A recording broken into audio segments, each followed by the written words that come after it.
post-it, aplicativo, lista de tarefas, agenda. Você já tentou de tudo, mas parece que nada consegue organizar sua vida, certo? É porque pouco importa a ferramenta se você não se conhecer ou saber como aplicar de um jeito que funcione pra você. Desenvolvi um método que me ajudou muito e hoje sou bem mais produtivo. Confere no primeiro link da descrição. Eu tô na podosfera já 9 anos, tô fazendo quase... Daqui a pouco eu faço 10 anos de podcast. Uhum.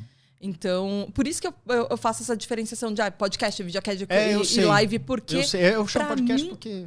É porque todo mundo agora, todo mundo fala podcast, mas pra mim é a mesma coisa que, por exemplo, você chamar rádio de TV e TV de rádio. São coisas bem diferentes. Exato, um tem imagem, outro tem só o áudio, do tipo, o que eu tava te falando aqui em off. A estrutura que você tem aqui... Gente, eu gravo num quartinho. Eu fiz um quartinho de estúdio.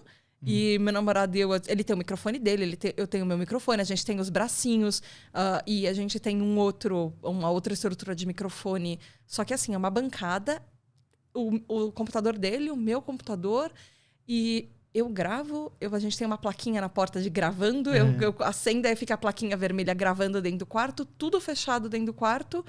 E eu posso gravar de moletom, desarrumada, sem maquiagem. E ninguém vai ver. Eu posso gravar às 3 horas da manhã, de olheira, de pijama. Se eu quiser gravar de top porque tá calor, eu vou gravar de top porque tá calor. E aí eu pego o arquivinho, mando pro editor, que é meu namorado.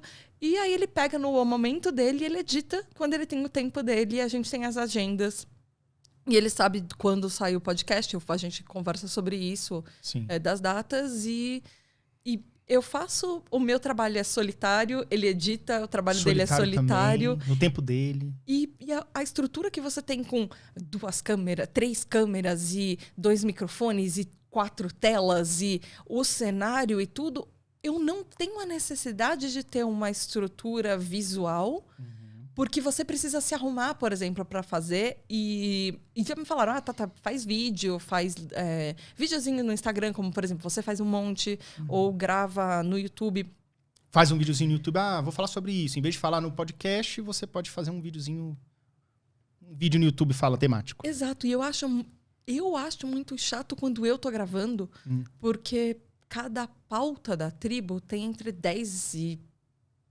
às vezes 20 páginas, mas tem mais de 10 páginas. Caraca, velho, é uma editoração... E então eu pego e eu vou lendo. E assim, porque como o material, 99% do material que eu encontro é em inglês, então eu faço... Por exemplo, eu copio e colo, eu faço Ctrl-C, Ctrl-V das páginas que eu achei sobre o tema. Vamos falar, o tema hoje é o tema X.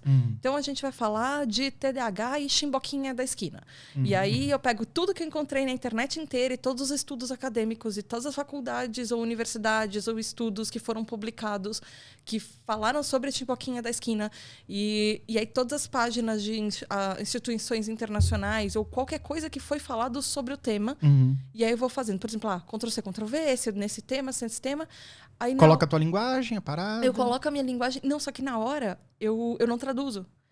Eu vou lendo, fazendo tradução simultânea enquanto eu tô lendo e gravando, e interpretando e explicando. Mas a tua cabeça já tá programada, já tá bem feitinha, né, minha parada? Porque agora a tribo tá com quase 4 anos, então eu tô fazendo isso há algum tempo. Então, sabe, toda essa história de blá blá blá que eu contei, que eu trabalhei, coisas assim. Então, por exemplo, em publicidade eu já trabalhei com fármaco, em tradução eu trabalhava muito com tradução de fármaco. Eu fazia traduções de estudos científicos, eu fazia tradução da parte pré de estudo, por exemplo, quando você tem um termo de aceite com o paciente e o paciente fala, olha, eu dou um termo de aceite que eu vou ser meio que, entre aspas, uma cobaia humana para um medicamento, para um tratamento. Então, e aí cada paciente tem uma ficha que fala dos efeitos colaterais, que fala do estudo, e aí eu traduzia isso. Então, meio tem muita coisa para cuidar, né? Já foi entrando ali, detalhista, né? Uma parada... E aí, quando eu comecei a fazer o podcast, eu sempre tive essa facilidade de ler em inglês. Eu leio muito. Eu gosto muito de ler livro e eu leio muito no inglês, no idioma original do livro. Porque eu acho que se perde menos na tradução. Também acho. Então, no podcast... e eu sei que isso é um privilégio meu. Isso foi uma coisa que... eu demorei muito para treinar e aprender. Eu gastei anos e anos e anos e décadas estudando. Eu estudo inglês. Chegou a morar fora, alguma coisa assim? Ou foi o inglês do Brasil? Eu fiz... eu fiz um mês de intercâmbio. Mas é bom, cara. Um mês já dá pra Muito. dar uma fluidez. O pessoal acha que é pouco, mas não. Você fica ajuda 24 bastante. horas ali com o negócio, entendeu? A não ser que você vá pra, tipo, Orlando, que você Não, fala ele depende português. de você. Ou Miami, que você fala português. Não, todo intercâmbio depende de você. No sentido se de você se ficar você isolado, vai... você... Não, se você pegar a galera brasileira, porque todo intercâmbio tem um monte de brasileiro, e aí tem a galera que é brasileira e vai falar em inglês mesmo com outros brasileiros pra treinar, e a galera que é brasileira se junta com outros brasileiros e fica fala tudo português o tempo durante inteiro. o curso. Não adianta você estar lá e estar aqui, vai ser a mesma coisa. É verdade. Então, também tem isso, depende um pouco de...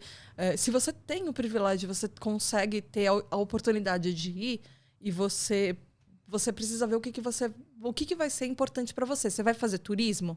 Você vai para aprender? Você vai para treinar seu idioma? Como você vai treinar seu idioma? Para você vale a pena falar 24 horas daquele idioma e ficar imerso naquilo?